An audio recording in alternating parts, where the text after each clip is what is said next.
the day. And the best moment of the best experience of the day. Right now, it's gone. It's gone. But it was pretty good while it lasted.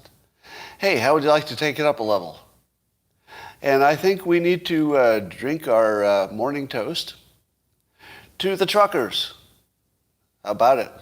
Anybody in for the truckers?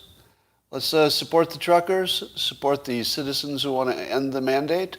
Let us claw back our rights. Claw them back, I say. Now, you might say, claw them back, I never left them. Well, whatever you want to call it. Let's get things back to normal. And we're going to make the government do it for us. But first, all you need is a cup or a mug or a glass, a tanker, Chelsea stein, a canteen, jug, a flask, a vessel of any kind. Fill it with your favorite liquid. I like coffee. And join me now for the unparalleled pleasure. The dopamine of the day, the thing that makes everything better. Even the mandates, eventually. We'll get there. Join me now for the unparalleled sip. Go. Yeah, this is the best part of your day. That's right. That's right, it is. So, let's talk about all the things that are happening. Rasmussen had a poll, which again, I think it delves deeply into understanding the psychology of the human mind. Most polls just tell you some data, but not this one. This one goes a little deeper. It asks 2 questions, 3 actually, but 2 that I care about. And it talked about the ABC suspension of Whoopi Goldberg and how many people agreed with the suspension. Before I tell you the answer, how many people, cross-section of the country, America, how many of them thought ABC should suspend Whoopi? What is your guess? 25%. The answer was 54%. Are you a little shocked by that? Does that sound wrong? 54% thought she should be suspended? For what? Having a historical imperfection in her understanding? What? 54% think you should be canceled for that? Well, does it get crazier? Wait for it. Wait for it. You don't think it gets crazier? Oh, it does. Same poll. Rasmussen also. Same poll. I think they asked him at the same time, but I don't know for that for sure. But the question was asked also, do you think cancel culture has gotten out of control? Now remember that 54% of the people who answered said that Whoopi should be suspended. And then they asked, has cancel culture gotten out of control? And 67% said yes. So 2/3 of the country thinks this cancel culture has gone too far, while 54% think that Whoopi should get canceled. Wait, what? How can both of those things be true? But there's human beings for you. So what does it really come down to? It really comes down to, do you like Whoopi Goldberg? Or are you on her team, basically? It has more about politics than her, I think. So people are happy to cancel people who are on their team, right? If somebody's on your own team, or you don't want them canceled, but if they're on the other team, you're all about cancel culture, aren't you? Not you specifically, but apparently the public. Now, this brings me to me. And I would like to say something to some of you, but many of you I've already blocked and canceled. How many of you have tried to cancel me in the last 2 years for my opinions? A lot. Yeah, a lot of my audience has tried to cancel me for a difference of opinion. Literally a difference of opinion. Now, much of the thoughts about me are based on something that never happened. So most of what people are mad about me are literally things that didn't happen. So every day somebody says, well, why were you so pro-mandate? And I'd say, that never happened. I don't even know who you're talking about. And they'd say, you were really pushing those masks. And I say, that never happened. I've talked about them. I've never promoted them. About you were in the bag for the vaccine makers, to which I say, who are you talking about? That literally never happened. But, doesn't matter. I still get canceled. So I've lost 25%, something like that, of my audience just because they disagreed with that opinion. So when you're criticizing the other people for canceling, just be aware that it's not always the other people canceling, right? There's a whole lot of canceling going on, and it's basically just people you disagree with at this point. I'm not even sure canceling is real. Let me go further. I don't think cancellation even happens. I think it's just team play. And if a team can get away with it, they do. And if a team can't get away with it, they don't. But there's no cancel culture. There's just people trying to cancel each other, and sometimes it works. So there's no good and bad people when it comes to canceling. Everybody's bad. That's my opinion. Biden's being asked to take a cognitive test. And I guess nearly 40 Republicans, including Ronnie Jackson, who used to be the president's physician, Trump's physician, they're all bringing it up. And even James Rosen asked the question.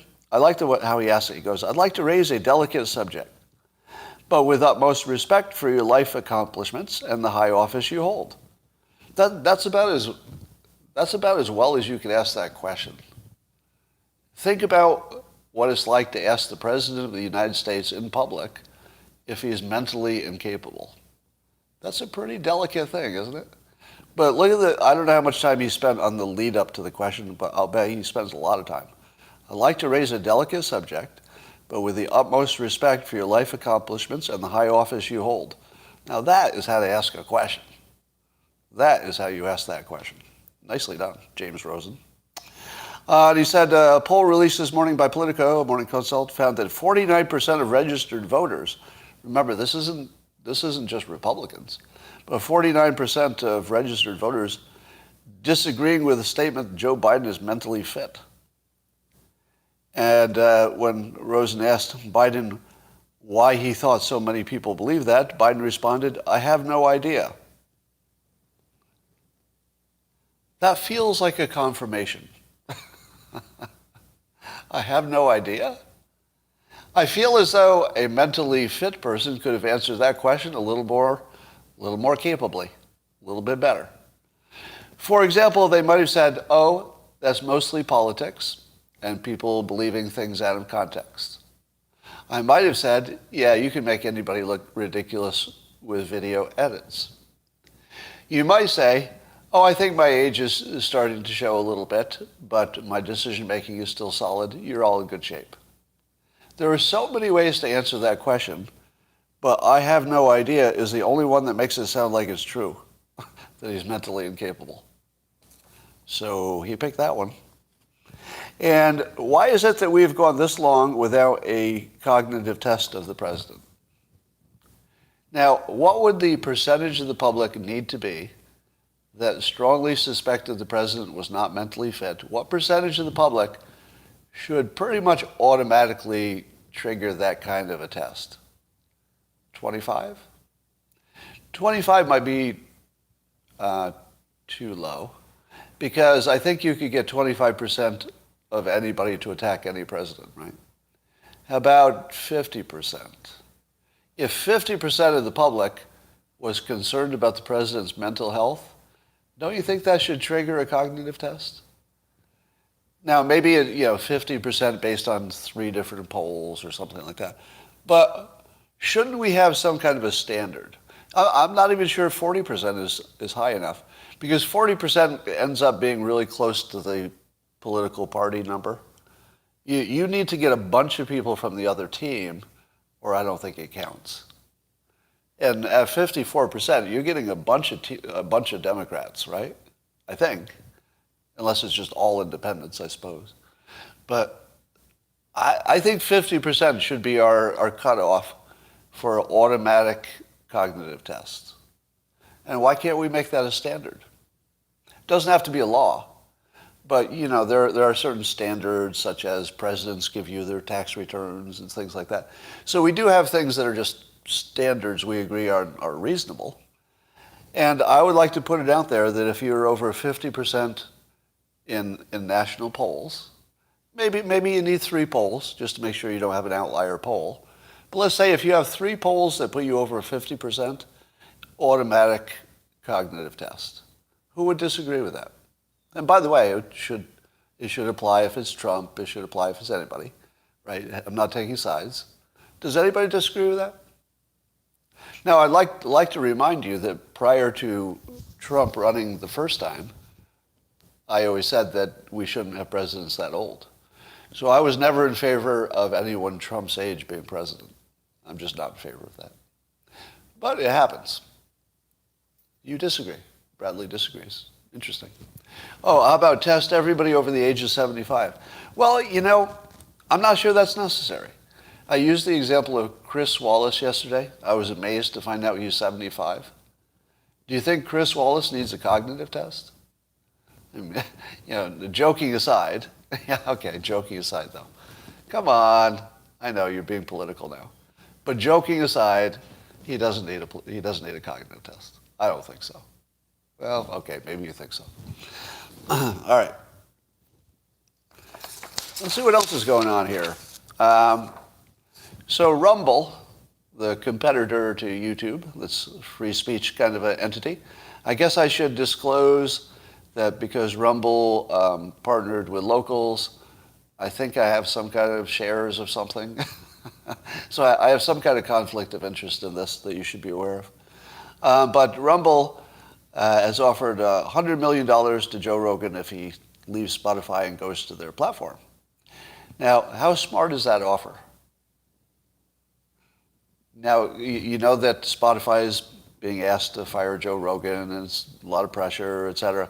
But how smart is that offer? Now, assuming that they can come up with $100 million. I don't know how you do that, but I suppose if Joe Rogan wanted to come over, they could raise $100 million pretty easily. Yeah, it's like the smartest thing you've seen today. Because if Joe Rogan says no, then Rumble got a whole bunch of free publicity. If he says yes, then it's even better. It couldn't get much better than this. Yeah. So I know Dave Rubin was part of the decision. I don't know who else was part of it. But I always say this about Dave Rubin. He does a lot of smart stuff, if you haven't noticed. He's somewhat consistently on the smart side of things. So I'm not surprised he was in the room when this idea came about. It was just a smart thing. Just you can't lose with that offer. So I saw a number that I don't believe. Somebody tell me if this is, just do a fact check on there, because the tweet didn't have a source. But I saw a tweet that said 90,000 trucks have registered for the convoy in D.C. Is that even possible? I don't believe 90,000. Do you? It was his idea? I'm seeing somebody say it was Dave Rubin's idea. I would not be surprised.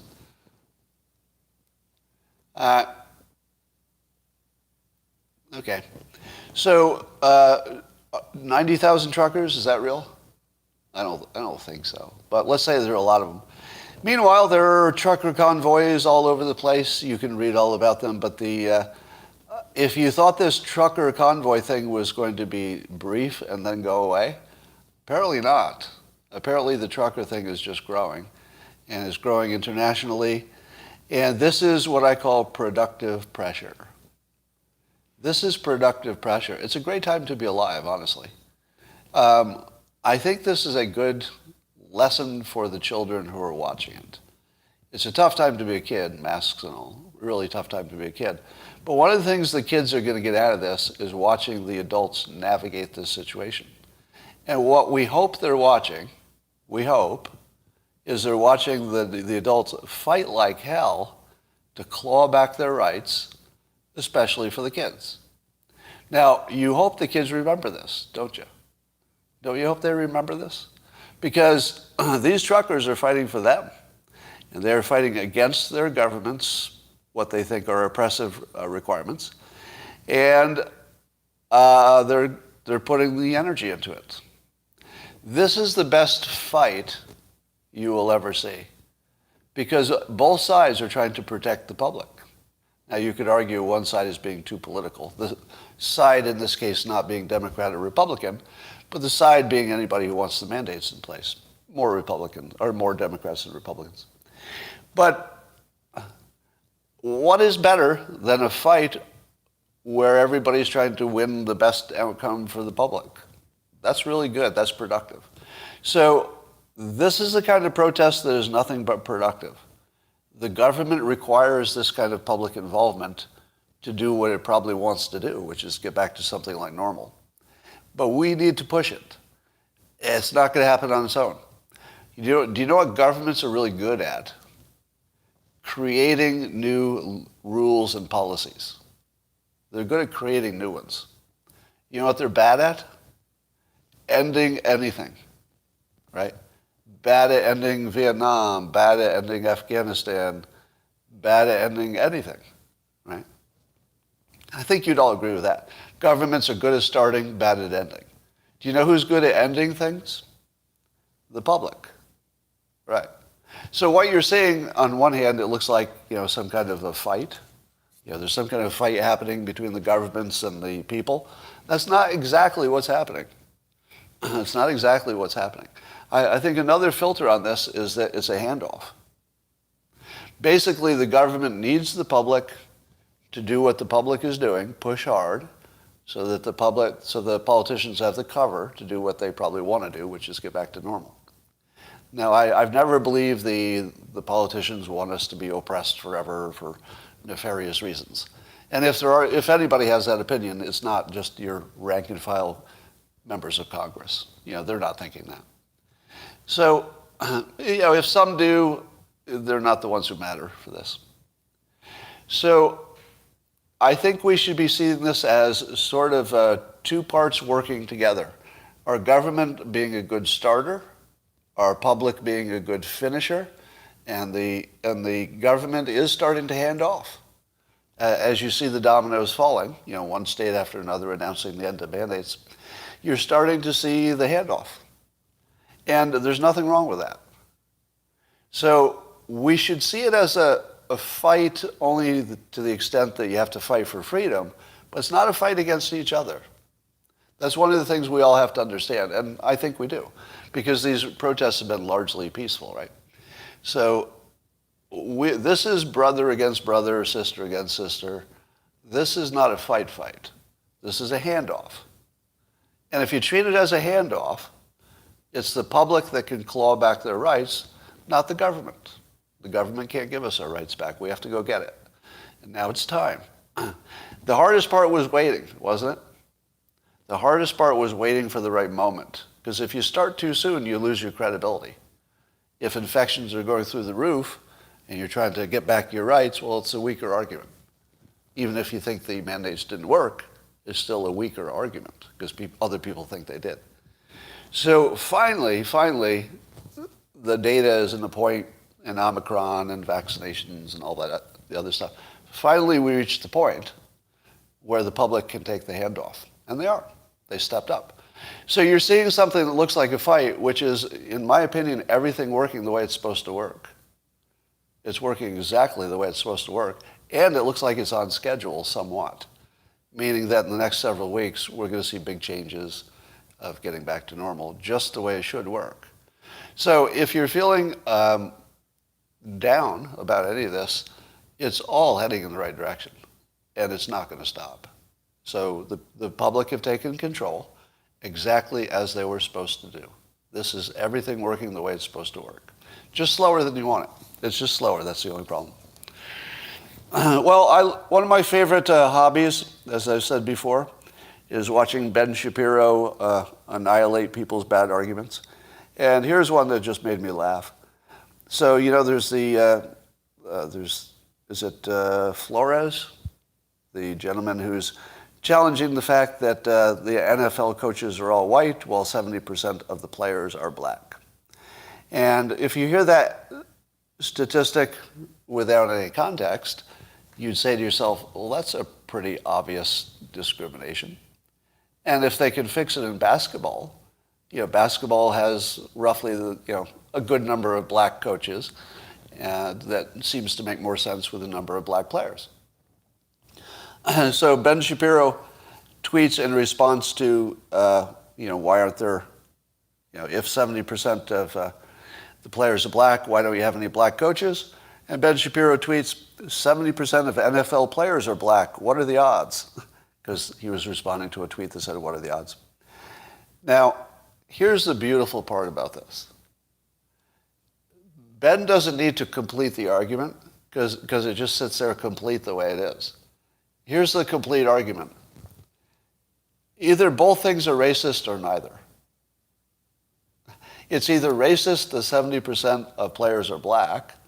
How in the world does that happen by accident?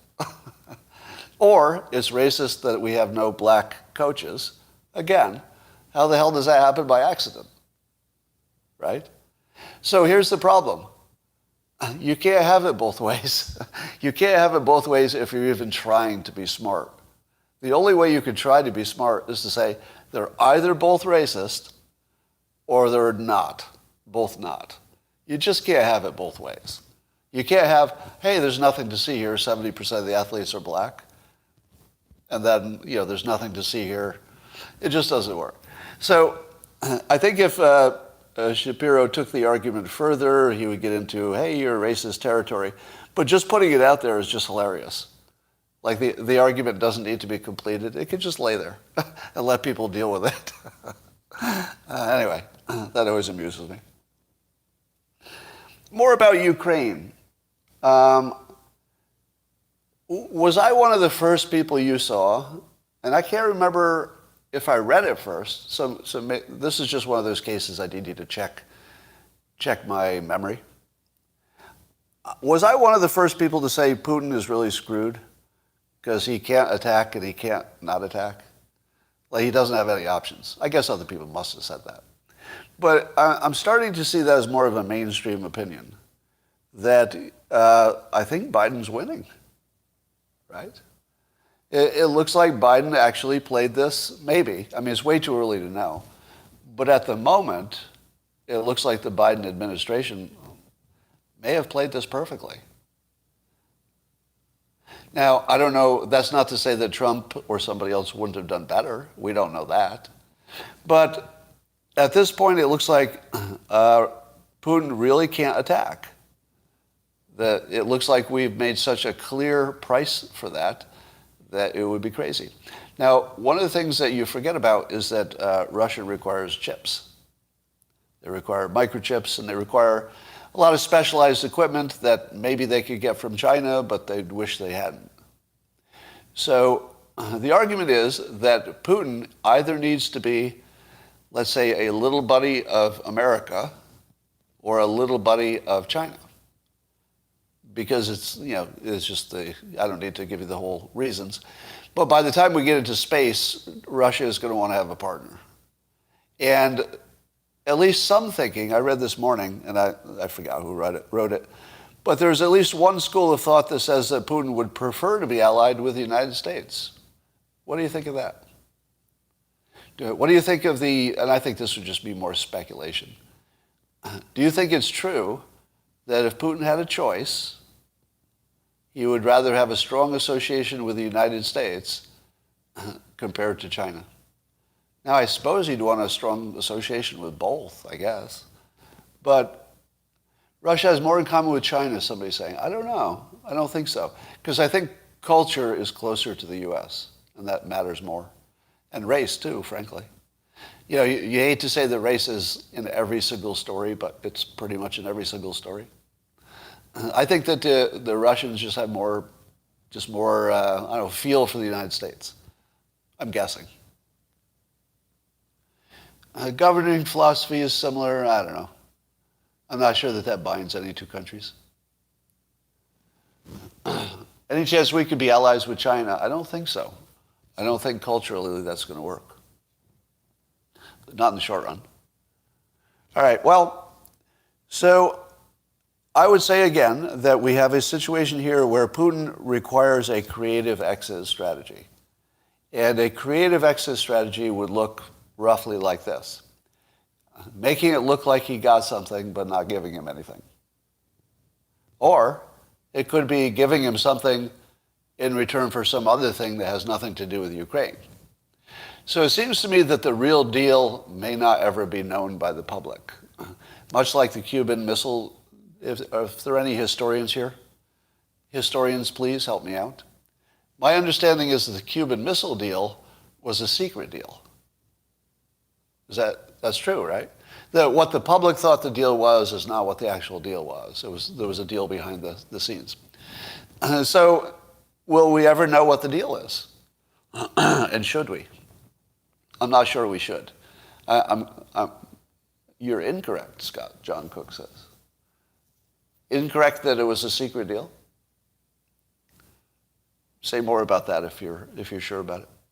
But the point is, whether the Cuban Missile Crisis was secret or not, we could certainly make secret deals. And I think we have to get creative now, and I would love to know what's being bandied about. The thing we would want most, I think, is some help against China in the future.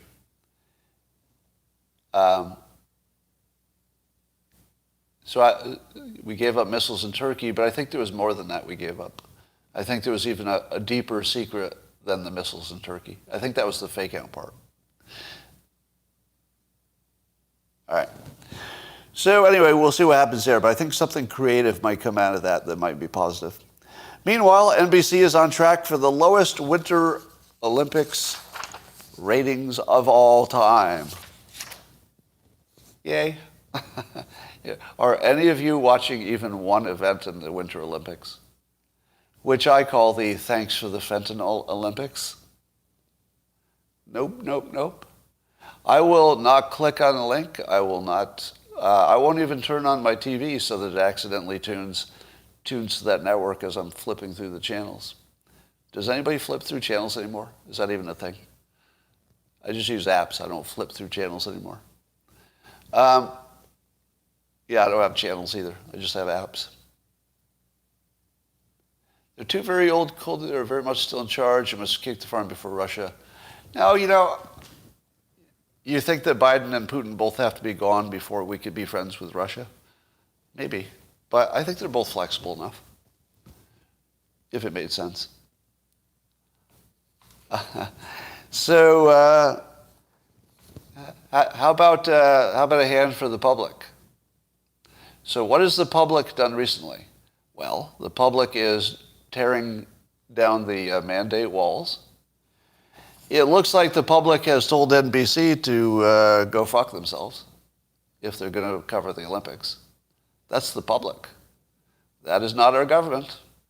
That is the American public doing what's right. For fentanyl, for the Uyghurs, for our economy, because of the Wuhan lab, potentially. And this is the public talking. So the public has decided. And how about the cancellation of Joe Rogan? Do you think that'll happen? Nope, won't happen. Do you know why Joe Rogan won't be canceled? The public. Yeah, the public seems to be taking charge of the country. Am I wrong? The public has decided that Joe Rogan will either stay or get a raise. Am I right? The public has decided Joe Rogan is either going to stay at Spotify or he's going to get a raise. That's it. The public has decided the mandates are coming down. They're coming down. The public has decided we didn't want to be in Afghanistan, no matter what it took, basically. We got out. The public has made a lot of decisions this year, and they're not bad. So good for the public. I'm watching some very, very bad political analysis happening, and I have to call it out, and this is where I get canceled by my own audience. Please stop saying, oh, Democrats, I guess the science changed because now you want to get rid of the mandates, or the masks anyway. Does that make sense? To make fun of the Democrats and say, oh, I guess the science was different last week when you wanted masks, but now the science has changed. Does that make sense? No, it doesn't make sense. The data changed. The science didn't change. Whether the science is good or bad, it never changed. The data changed. And when the data changes, do you keep the same decision? Of course not. So if all you're seeing is people saying, oh, it looks like Omicron's a new game, vaccinations have hit a certain rate, natural immunity is hit a certain rate, we're all going to get it, Omicron seems to blast through everything, all of the data is different. All the data might be wrong, that's another problem. But please, I hate when people who largely agree with me have bad arguments because I feel like it makes me look bad. And I do think that you all need to protect your brand or your reputation because it's important. And I'd like to do the same. I hate it when people act as if time doesn't exist. There is a time to do something and a time not to do it. And if you do it when the time is right, that doesn't mean you are wrong to not do it when the time was wrong. All right? Now, you could argue that it was always the time to do it, blah, blah, blah. But don't ignore the fact that the reason things are different is because the data is all different. That's something you shouldn't ignore. And how about, so here's how we're seeing it. We're seeing the Youngkin was wrong, but now he's right, according to the Democrats. No, Youngkin made a decision when the data was almost overwhelmingly, clear that we needed to reduce the mandates. He did it a little bit early. Other people waited a few weeks, and then they said, "Oh yeah, it looks like we're safe." I don't really think that's a flip-flop. All right. Now, I do think that the politicians are reacting to public demand, don't you? Of course. So public demand is a new fact. That's a new fact. And part of the science, which we've always asked the experts to look at, is to look at all the factors. Don't look at just the virus. Look at, the social impact, the economic impact, the mental health impact, all that, right? So one of the new factors is the public opinion. If public opinion changed, that is a perfectly good reason for governments to change. We shouldn't be criticizing them for changing when we caused them to do the change. That's what we wanted. That was the whole point of it. All right. Fusion. Yet again, another story about a breakthrough in fusion, this one from the UK. They more than doubled the previous record for generating and sustaining nuclear fusion. Now, double doesn't mean that they're at economic break-even, but again, it's an engineering problem. Climate change is kind of solved. I might be the only person who's willing to say that out loud. Climate change as a problem that's going to destroy the world is already solved. Now we have to implement it, but the solution is nuclear, traditional nuclear, but the better type, modular nuclear, so you get the economics down, and then fusion eventually. These might all be 10, 20-year things, but that's fine. We'll be fine. And we also have the ability to remediate whatever damage happens between now and the time that we have plenty of nuclear power. So if you look at the things that have been solved in the recent last years, we've all been so busy just fighting for our lives in this COVID world. Here are a few things that you lose sight of. Climate change basically solved. And why was it solved? Because opinions changed. Now, technology changed too, but mostly opinions about traditional nuclear development. Why did the opinions change? Well, Michael Schellenberger was a big reason, maybe the biggest reason. Mark Schneider, big reason, very big reason. I helped, you helped. That was the people. Do you think that the government made a solution to climate? Nope.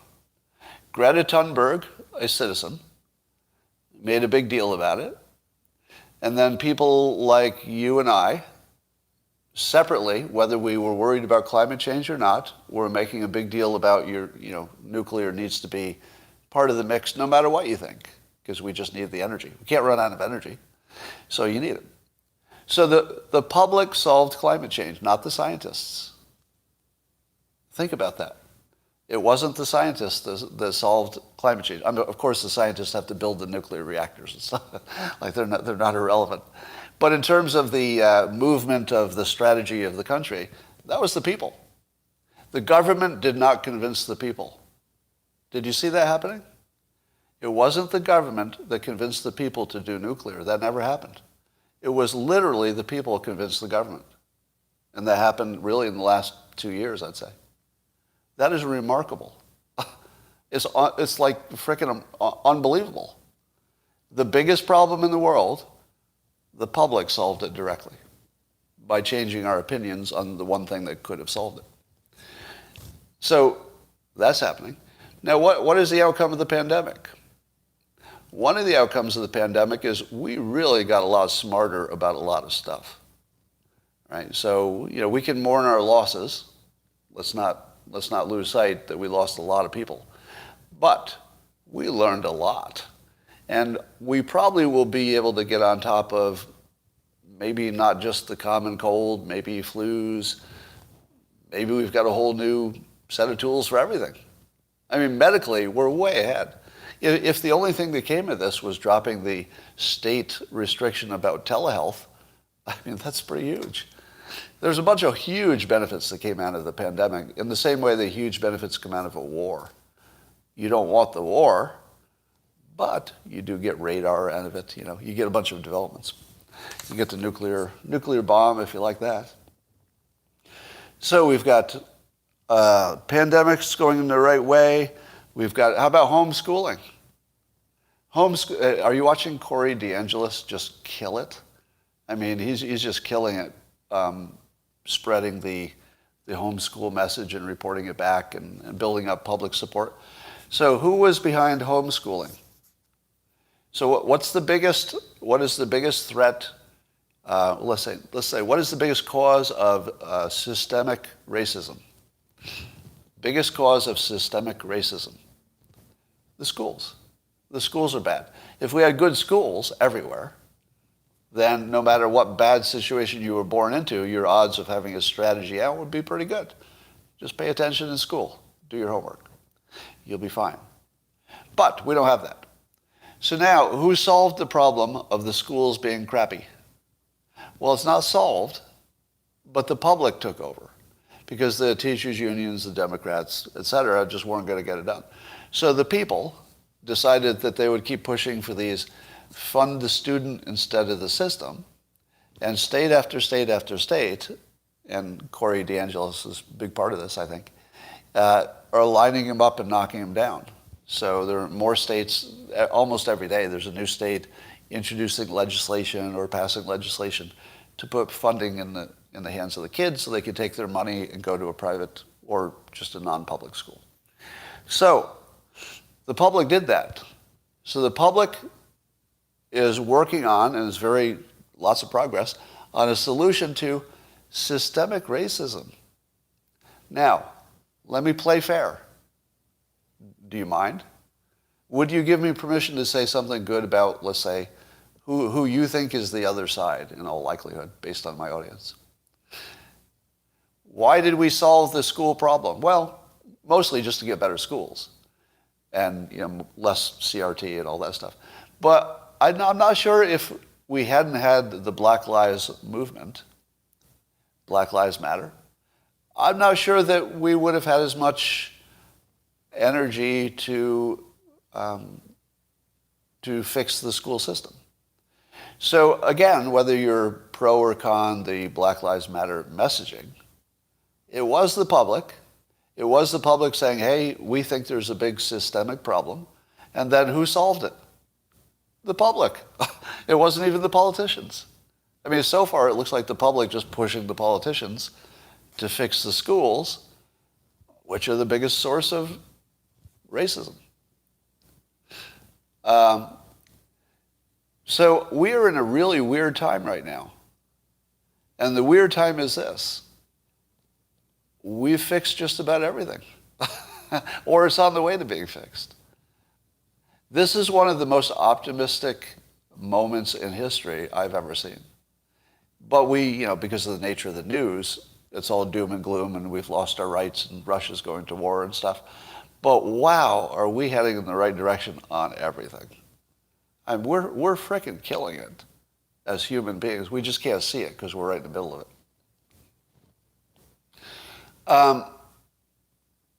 Is mocking an effective form of persuasion? Yes, it is. Yeah, so I'm not going to say that everything's fixed. I'm going to say that the public is moving in the right direction on just about everything. And it's, except, the cancel culture is out of control. But I do think the public stepped up and saved Joe Rogan. And I think the public may have to take control of cancellations too. But I think the market may be taking care of that itself. How long ago was it that there could not have been a $100 million offer from another platform for Joe Rogan? Think about that. Was it only maybe, I don't know when Rumble started, but probably they weren't big enough or didn't have enough momentum, that I would say 2 years ago, Joe Rogan would have had no competing platform, possibly. But now he does.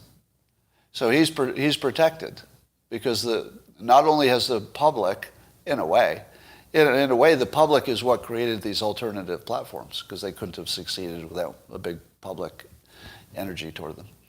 And so the public found a way to push industry to create safe spaces that you can get canceled and still go make money. So that's a big deal. Now, here's a topic that I saw in the news, that the government has recovered many millions of dollars that were stolen. Was it 6 billion?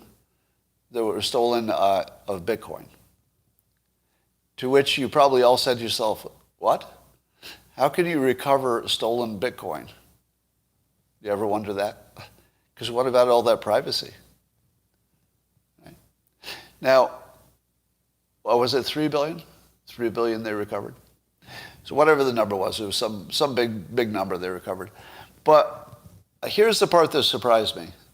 How did anybody ever think that crypto was going to be private? Why did we ever think that?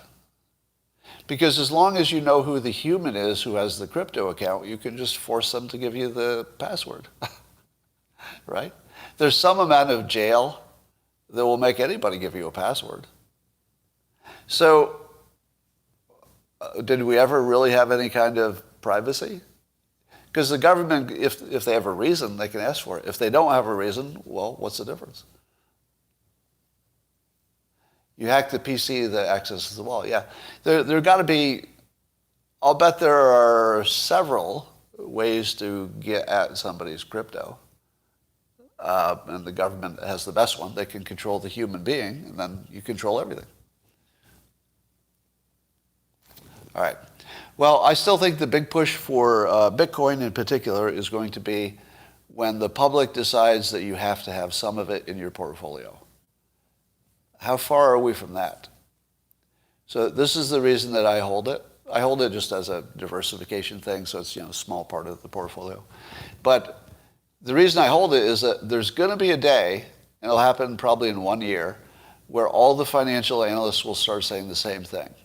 Well, we don't know what's going to happen with crypto, but if you don't have some, you better get some. Just a little bit, in case it becomes the only thing you can spend. Because one possibility, this is sort of the prepper in me. There is at least one possibility that someday regular money will suddenly dissolve one way or another, and the only thing you have left is crypto. That could happen. Now, I don't think the odds of that are very high. But that's why you diversify. You're trying to take care of all the smaller odds. You're not trying to take care of one big one. 30 grand for one Bitcoin, yeah. But that doesn't mean anything because you can buy fractional Bitcoin. So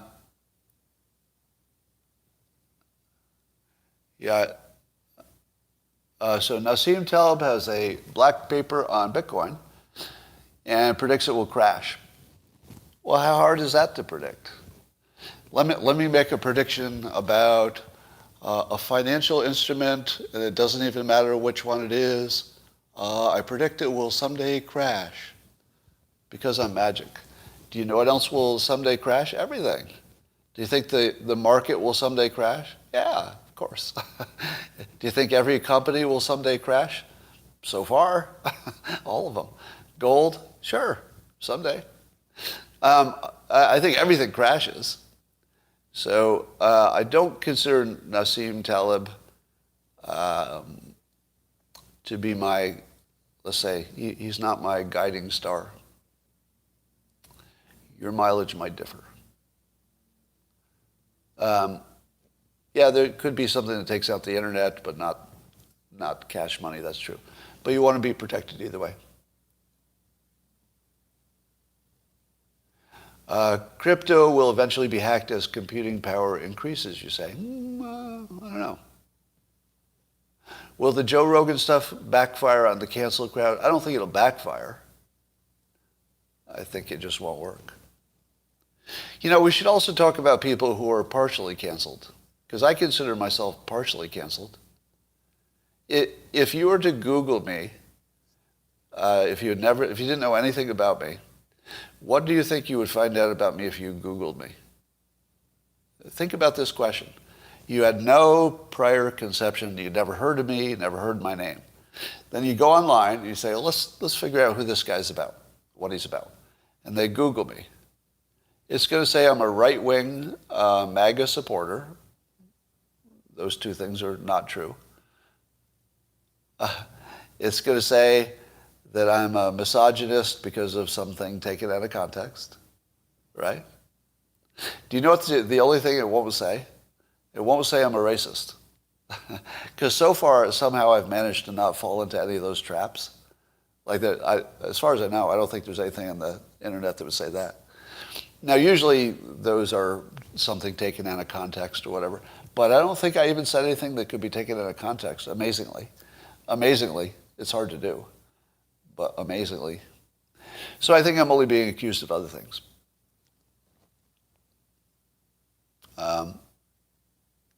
You milquetoast. All right. So I would say that I'm canceled in the sense that my public reputation is destroyed. If I didn't already have, a career so I don't have to worry about money, I couldn't get a job. Do you know how hard it would be to get a job with my social media record? It'd be pretty hard. I don't think any employer would want to take me on, unless it was somebody who mistakenly thought that the accusations were true and they liked it. What brand is your shirt? I think it's an Untuck It. Now, can you see? What does that say? Oh, yeah, Untuck It. I couldn't remember for a moment. You can get a job at your skill. Well, I'm exaggerating a little bit, but my point is, can you imagine any human resources group looking at my public record and saying, we've got to get this guy on board? I don't think it would happen. Maybe a CEO could do it, but the HR department would say, it looks like trouble. Yeah, I could work for My Pillow and My Slippers. Did you keep the Vans or did you buy shoes for adults? I kept the Vans. Actually, was complimented on them. I've never been complimented on my footwear before, but randomly complimented. All right. I could merchandise T-shirts and coffee. That's not a bad idea. I should do T-shirt merchandising. All right, that's all for now. I've got to go do some things, and I hope you're buying into my concept that things are really, really heading in the right direction. We're not there. A lot of work to do, but the work is getting done. And so, congratulations to all of you. Literally, sincerely, congratulations. You, public, have had a great year. I mean, you're killing it. You're just totally killing it in the last year. So, good on you, and I'll talk to you tomorrow.